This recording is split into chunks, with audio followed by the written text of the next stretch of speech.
কার্যক্রম নিষিদ্ধ, নিবন্ধন বাতিলের দাবি, নেতাকর্মীরা জেল অথবা আত্মগোপনে। তাহলে প্রশ্ন হলো, এই মুহূর্তে কি করছে আওয়ামী লীগ? আমরা পেয়েছি এমন কিছু তথ্য যা বলছে আওয়ামী লীগ থেমে নেই, বরং দলটি গোপনে আবার সংগঠিত হচ্ছে, ভয়ঙ্কর পরিকল্পনা নিয়ে আসতে চাইছে। কিন্তু কিভাবে, কারা করছে, কেন করছে? এই ভিডিওতে থাকুন, আমরা সব তুলে ধরব নির্ভরযোগ্য সূত্রের আলোকে।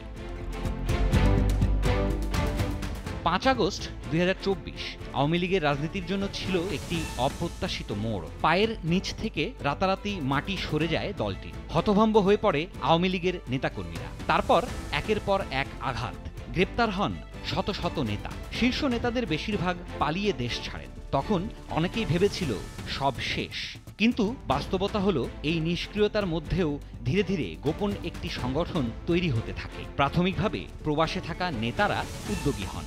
Delhi, Dubai, London, New York এসব শহর থেকে এক ধরনের ডিজিটাল নেতৃত্ব শুরু হয়, যাদের পাসপোর্টে এখনও বাংলাদেশ লেখা আছে, কিন্তু পা পড়ে না দেশের মাটিতে।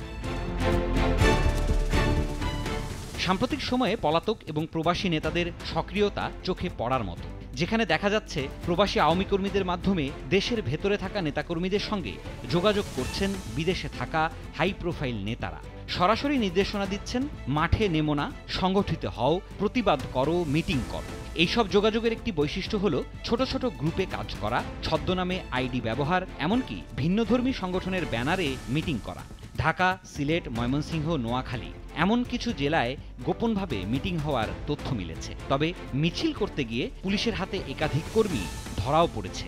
ফলাফল আবার নতুন করে তালিকা তৈরি হচ্ছে। এই পরিস্থিতি স্পষ্ট করে দেয় আওয়ামী লীগ বুঝে গেছে, প্রচারে নয়, এখন সংগঠনে জোর দিতে হবে। ৫ আগস্টের হতচকিত আওয়ামী লীগ এখন আর আগের মতো হতভম্ব নয়। বিদেশে থাকা শীর্ষ নেতাদের আশ্বাসে সাহস পাচ্ছেন দেশের কর্মীরা। একজন প্রবাসী সংগঠক জানাচ্ছেন, ২০২৬ সালের মধ্যেই আমরা আবার দৃশ্যমান হব, যদি ভোটারদের সমর্থন ধরে রাখতে পারি। এই বক্তব্যেই বোঝা যায় তারা সময় নিচ্ছে, কিন্তু চেষ্টা বন্ধ করেনি। আওয়ামী লীগ জানে তাদের আছে একটি বিপুল ভোট ব্যাংক, আর সেটি এখন তাদের সবচেয়ে বড় রাজনৈতিক সম্পদ। নির্বাচনের বাইরে থাকার শঙ্কা থাকলেও আওয়ামী লীগের বড় কৌশল হলো এই বিপুল ভোট ব্যাংককে বিনিময় মূল্যে পরিণত করা। বিশ্বস্ত সূত্র বলছে, পর্দার আড়ালে একাধিক রাজনৈতিক দলের সঙ্গে যোগাযোগ করছে আওয়ামী লীগের একটি অংশ। তাদের প্রস্তাব, তোমরা নির্বাচনে জিতো, কিন্তু আমাদের ভোটগুলো ব্যবহার করো, বিনিময়ে আমাদের রাজনীতিতে থাকতে দাও। এই কৌশলকে বলা হচ্ছে রাজনৈতিক শেয়ার মার্কেট। কে জিতবে, কে হারবে, তার চেয়ে বড় হয়ে উঠছে কে কাকে ব্যবহার করবে। বলা যায় আওয়ামী লীগ এখন পর্দার আড়ালে চতুর রাজনীতিতে নামছে। তবে এই গোপন সংগঠনের পথ খুব মসৃণ নয়। আইনশৃঙ্খলা বাহিনীর কড়া নজরদারি, ফোন ট্যাপিং, প্রবাসীদের ওপর নজর রাখা সবই চলছে।